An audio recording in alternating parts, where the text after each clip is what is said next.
Good evening. Welcome to Washington. I'm Brett Baer. When it comes to climate change, it appears we will not always have Paris. President Trump announced a short time ago the U.S. will withdraw from the agreement signed on to by President Obama.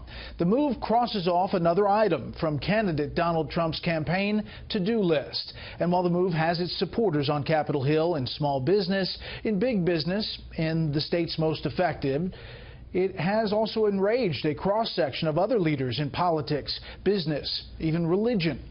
We start off with Chief White House correspondent John Roberts on the North Lawn tonight. Good evening, John. Brett, good evening to you. President Trump today slammed the Paris Climate Accord as a bad deal for America, one that would give other countries an economic advantage over the United States, something he said as president he will not stand for. In order to fulfill my solemn duty to protect America and its citizens, the United States will withdraw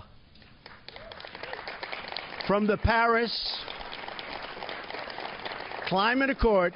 With the formality of the Rose Garden around him, President Trump today put the world and Congress on notice that the U.S. will only sign on to a deal that's good for America and good for American workers. I'm willing to immediately work with Democratic leaders to either negotiate our way back into Paris under the terms that are fair to the United States and its workers, or to negotiate a new deal that protects our country and its taxpayers. In a half-hour speech, President Trump outlined what he said would be the economic burden, expense, and job loss from staying in the Paris Accord.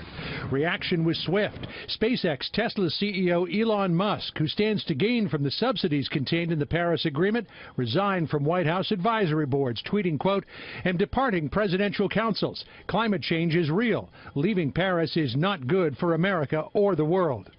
House Speaker Paul Ryan, on the other hand, praised the move in a statement saying, quote, "I commend President Trump for fulfilling his commitment to the American people and withdrawing from this bad deal." In Europe, leaders with whom President Trump met just last week all but mocked him. Das denkt Herr Trump. The Americans can't just get out of the agreement. Mr. Trump thinks that because he does not get close enough to the dossiers to comprehensively understand them. Among the nations urging President Trump not to abandon the accord, Russia. Kremlin spokesman Dmitry Peskov saying today, quote, "President Putin signed this convention in Paris. Russia attaches great significance to it." At the same time, the White House moved to mend some fences with Russia, setting plans to return 2 Russian compounds on Maryland's eastern shore and near Oyster Bay, Long Island. The Obama administration ordered Russia to vacate the palatial estates as retaliation for the email hacking scandal back in December.